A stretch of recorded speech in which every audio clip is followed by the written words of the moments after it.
Chennai Super Kings Mahendra Singh ধোনির দল আইপিএলের সবচেয়ে সফল দল। মুম্বাইয়ের মতো তারাও 5 বার ট্রফিটা জিতেছে। 6 নম্বর ট্রফির খোঁজে আরও একবার ধোনি এই দলটাতে আছেন, তবে ক্যাপ্টেন ধোনি না, ক্যাপ্টেন ঋতুরাজ গায়কোয়াদ। কেমন করলো অকশনে তারা? 5 জন ক্রিকেটারকে তারা ধরে রেখেছিল। সর্বোচ্চ 18 কোটি রুপিতে ক্যাপ্টেন গায়কোয়াদের সাথে তারা রবীন্দ্র জাদেজাকে রিটেন করেছিল। এছাড়া শিবম দুবে, মাথিসা পাথিরানা এবং আনক্যাপ ক্রিকেটার হিসেবে মহেন্দ্র সিং ধোনিকে তারা রিটেইন করেছে। ধোনির দলে সবসময় অলরাউন্ডারদের ছড়াছড়ি থাকে। ধোনি সবসময়ই চাইতেন স্পিনার বা পেসার যারা ব্যাটিংয়ের সাথে বোলিংটাও করতে পারবেন তাদেরকে নিয়ে দল সাজাতে। সে কারণেই তার জন্য ক্যাপ্টেন্সি করাটা সহজ হয়। ঋতুরাজ গায়কোয়াদও সেই ফর্মুলাটাই কিন্তু বেছে নিয়েছেন, কারণ ধোনির দলে ক্যাপ্টেন ঋতুরাজ হলেও দলটা কিন্তু ওই ধোনিই চালান।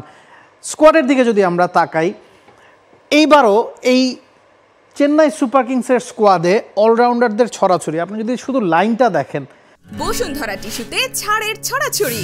বসুন্ধরা টিস্যু নিয়ে এলো নিশ্চিত ছাড়। অলরাউন্ডার আছে 1, 2, 3, 4, 5, 6, প্রায় 10 জন অলরাউন্ডার এই দলটাতে আছেন। ব্যাটসম্যানের সংখ্যা 5 জন। উইকেট কিপার ধোনি ছাড়া আর কাউকে তাদের না হলেও চলবে। পেস ডিপার্টমেন্টটা বা বোলিং ডিপার্টমেন্টটা তারা যথেষ্ট শক্তিশালী করার চেষ্টা করেছে, এবং চেন্নাই সবসময় তার পুরনো ক্রিকেটারদেরকে ধরে রাখার চেষ্টা করে, পুরনো ক্রিকেটারদের আরও একবার দলে নেওয়ার চেষ্টা করে, এবং নিলামে সেই কাজটাই তারা শুরু থেকে করেছে। একেবারে শুরুতেই তারা ডেভন কনওয়েকে দলে ভিড়িয়েছে। ডেভন কনওয়ের ব্যাকআপ হিসেবে বা চাইলে আপনি তাকে একাদশেও খেলাতে পারেন, নিউ আপকামিং সুপারস্টার রাচিন রবীন্দ্রাকে তারা দলে ভিড়িয়েছে। মাথিসা পাথিরানা তাদের কাছে আগে থেকেই ছিল। বোলিং ডিপার্টমেন্টে নূর আহমেদের জন্য তারা সর্বোচ্চ 10 কোটি রুপি এবার খরচ করেছে, এবং চেন্নাইতে যেহেতু স্পিন খুব ভাইটাল রোল প্লে করে, ঘরের ছেলে রবিচন্দ্রন আশ্বিনকে প্রায় 10 কোটি রুপিতে আরও একবার দলে ভিড়িয়েছে চেন্নাই সুপার কিংস। তাদের মূল টার্গেটটা থাকবে যে তারা তাদের ঘরের মাঠে, চেন্নাইয়ে যেখানে স্পিন অনেক বেশি প্রভাব বিস্তার করে, স্পিনারদের দিয়ে প্রতিপক্ষের ব্যাটসম্যানদেরকে কাবু করে ফেলা, এবং ঘরের মাঠে 7টা ম্যাচের 5টা তারা জিততে চাইবে, এবং ওভাবেই তারা দলটা গুছিয়েছে। রাহুল ত্রিপাঠীকে তারা নিয়েছে। একেবারে শেষের দিকে গিয়ে তারা দীপক হুদা তার জন্য বিট করেছিল। এছাড়া বিজয় শঙ্করকে তারা দলে নিয়েছে।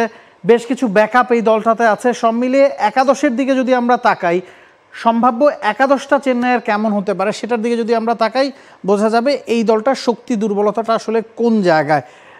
ঋতুরাজ গায়কোয়াদের সাথে ডেভন কনওয়ে ওপেন করছেন, লেফট হ্যান্ড রাইট হ্যান্ড দুজন ব্যাটসম্যান, এবং তাদের কেমিস্ট্রি সবারই জানা। চেন্নাইয়ের হয়ে বেশ কবছর ধরেই তারা আউটস্ট্যান্ডিং ওপেনিং পার্টনারশিপ দলকে উপহার দেন। 3 নম্বর পজিশনে তাদের নিউ রিক্রুটমেন্ট রাহুল ত্রিপাঠী।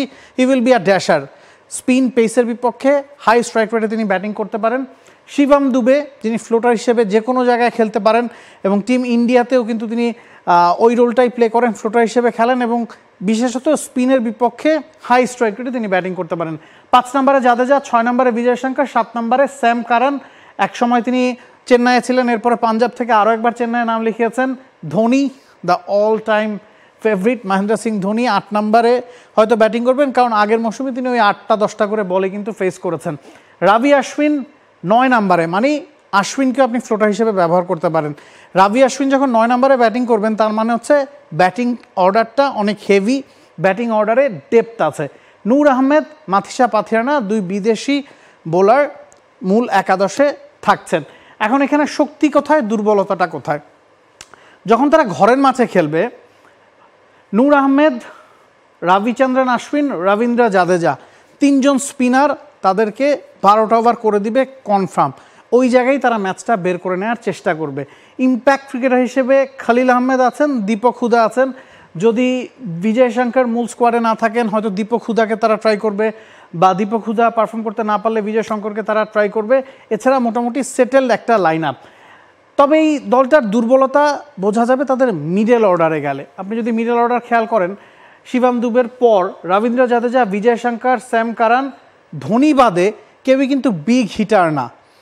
আপনার আস্কিং রান রেট যখন 11-12 হয়ে যাবে, তখন তাদের পক্ষে ওটা ট্যাকেল দেওয়া সম্ভব কিনা সেই বিষয়ে একটা প্রশ্ন আসছে। কারণ রবীন্দ্র জাদেজা, বিজয় শঙ্কর, স্যাম কারান, আশ্বিন কিংবা শিবম দুবে সবাই কিন্তু স্ট্রাইক রেটের চেয়ে ওই অলরাউন্ডার ক্যাপাবিলিটির কারণে দলে আছেন।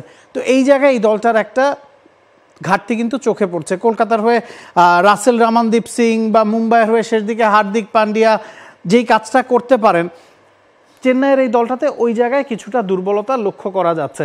তো সব মিলিয়ে গোছানো একটা দল, টপ অর্ডার হেভি একটা দল, অলরাউন্ডারে ভরপুর একটা দল, যেমনটা ধোনির দল সবসময় হয়ে থাকে তেমন একটা দলই চেন্নাই সুপার কিংস, যারা চেষ্টা করেছে আরও একবার পুরনো ক্রিকেটারদেরকে দলে ফেরাতে এবং স্পিনারদের উপর ভর করে প্রতিপক্ষের উপর চাপ তৈরি করে ঘরের মাঠে অন্তত 7টা ম্যাচের 5টা জিতে একটা ভালো অবস্থানে যাওয়ার চেষ্টা করবে এবারের চেন্নাই সুপার কিংস।